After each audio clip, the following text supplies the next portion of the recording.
खान साहब ने पेशगोई की है कि काफ लीग आगे चलकर पीटीआई का हिस्सा बन जाएगी, तो आपको लगता है इस हवाले से कि आगे चल के पीटीआई और काफ लीग एक होने वाली है? देखिए, अभी तो कॉन्फिडेंस बिल्डिंग हो रही है और परवेज लाई साहब ने और मोना सलाई ने और हमारी जमात ने हर टेस्ट हमने पास किया। लोगों की कितनी अप्रीहेंशंस थी कि ये हो जाएगा, वो हो जाएगा। सर एक ट्वीट भी आई थी और मिली हुई है। अगर आप मशहूर भी तो समझते हैं कि कहीं आपके कनेक्शंस हैं, तो इंशाल्लाह ताला हमारे पास ऑप्शंस हैं। नहीं तो सर जरूरी तो नहीं है कि मर्ज किया जाए। वो खान साहब की एक ख्वाहिश है, आपको पता है उनकी दिल में कभी कभी बचगाना ख्वाहिशात आती हैं। तो मतलब ऑफ कोर्स एक पार्टी है काफ लीग, उसका एक पुराना जोर है, चौधरी ज़हूर इलाही से लेकर आप तक एक तारीख है, एक लेगेसी है।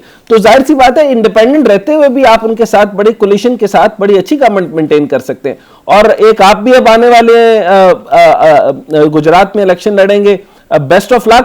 प्लस साथ में ये बताएं सर, और मैं चाहूंगा कि आप जैसे जो है साफ सुथरे चेहरे और किरदार जो है वो इस सियासत में आए, अगर यही जमहूरियत चलनी है। नहीं चलनी तो फिर टेक्नोक्रेट में भी आप पूरा उतरते हैं बाय द वे। खैर सर आगे चलते हैं।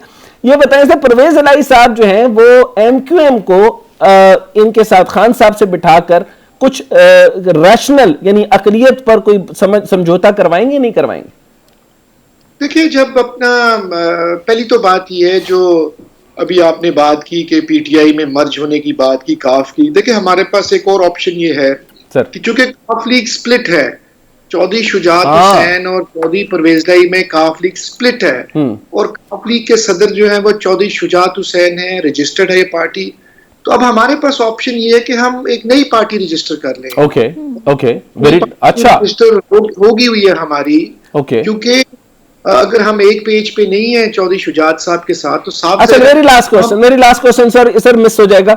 चौधरी शुजात साहब का कोई इम्कान नहीं है सर दोबारा एक होने का? हमारी ख्वाहिश तो बड़ी है कि दोनों भाई इकट्ठे हो जाएं, लेकिन ये वक्त आने पे पता चलेगा कि क्या इम्कान है। अच्छा, पंजाब से वार करते हुए वफाक हिला दिया।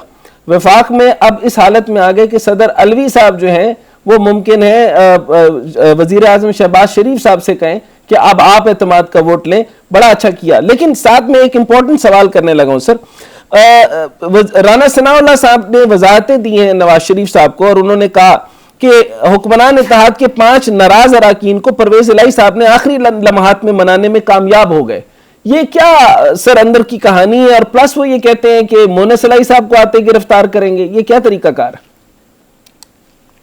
देखिए, राना सनाउल्लाह आपको पता है कि हमेशा से ही उन्होंने एक बहुत अनरेस्ट क्रिएट किया। उनकी स्टेटमेंट्स जो हैं और उनका जो माइंड सेट है वो बड़ा जंगजू है। तो बिलीव करते हैं सियासी ग्रेस में, एथिक्स में कम से कम एक ऐसा रिलेशन होना चाहिए आपस में सियासी जमातों का। आपने देखा किस अंदाज से वो आके वहां पे बैठ के ठीक बैठ के और फिर थ्रेट करना शुरू कर दिया। एग्जैक्टली।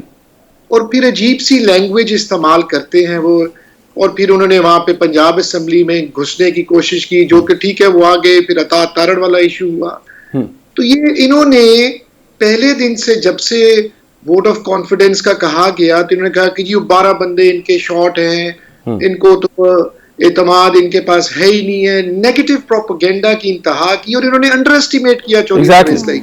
अच्छा, नहीं नेगेटिव तो कर नहीं सकते थे सर। जैसे ही वो परवेज इलाही साहब आए, रेस्क्यू 1122 ऑपरेटिव हो गई, बड़े सारे काम हो गए, फूड अथॉरिटी बेहतर हो गई, आटे का निजाम भी आपने बेहतर किया, फ्लोर मिल को भी बेहतर किया। खैर कामों को हम बाद में बात करेंगे। सर ये बताएं कि जो इल्जाम लगाया कि उन्होंने 5 नाराज अरकान को मनाया, सर वो कहना कुछ और जा रहे हैं, तो मनाया किस तरह? बातचीत से ही मनाया ना, ऑफ कोर्स। देखिए, हमारा जो 186 का नंबर है वो इंटैक्ट था। और आप 1 2 5 बंदे जो थे वो डिसिडेंट्स थे, जो कि नाराज थे। लोगों के काम नहीं होते तो लोग नाराज हो जाते हैं सर। और उसमें ये एक पॉलिटिकल प्रोसेस है कि एमपीए नाराज होता है, एमएनए नाराज होता है, लेकिन वो तो उन्होंने मना लिए सर। अब ये बताइए सर कि मोना सलाई साहब को अता तारड़ साहब जो है वो पता नहीं अभी पूरे तरीके से अभी बड़े भी हुए हैं या नहीं हुए, राना सनाउल्लाह साहब हो गए, ये किस तरीके से धमकियां दे रहे? उनकी क्यादत मौजूद नहीं, नून लीग में क्यादत का फुकदान है, उनकी क्यादत एक पेज पे नहीं, और वो धमकियां दे रहे हैं कि मोना सलाई साहब आएंगे और सारे केसेस जो हैं वो परवेज इलाही साहब के लिए और मोना सलाई साहब के ऊपर खोल देंगे या इमरान खान साहब पे खोल देंगे। ये क्या मामलात है सर? ये जो सियासी इमेच्योर वर्कर हैं नून लीग के, इन्होंने सारी फिजा को खराब किया। और दरअसल रोल तो बनता था हमजा शहबाज का, हमजा शहबाज तो मिसिंग है। इतना important event, vote of no confidence, आप ऑपोजिशन लीडर हैं, आपने देखा जब से उनको हार हुई और वो नहीं बन सके chief minister, he is vanished. नहीं सर, आपको नहीं लगता कि सारे लोग जो हैं, पूरा नून लीग ने रो रो कर कहा कि जब हमारा लीडर हमजा ही साथ हमारे नहीं है तो हमने किस लिए जीतना है और क्यों जीतना है? एम आई राइट? बाकी जो मोनस इलाही साहब की आपने बात की, ये कौन सा को पहली बारी हुआ है? सारी जिंदगी इनकी खिलाफ इंक्वायरियां होती रही हैं, इनकी तलबी होती रही है, FIA ने तलब किया, अपना नैब ने तलब किया। तो चूंकि वफाक के पास एक ये टूल है और वफाक के अंडर है, नैब भी है, FIA भी है, FIA को इन्होंने इस्तेमाल किया और किसी भी किस्म की इंक्वायरी ये कर सकते हैं। They want to break, actually वो चाहते हैं कि मोनस इलाही हो या कोई और हमारे पार्टी का बंदा हो, उसको ब्रेक किया जाए। लेकिन ब्रेक किसने होना है?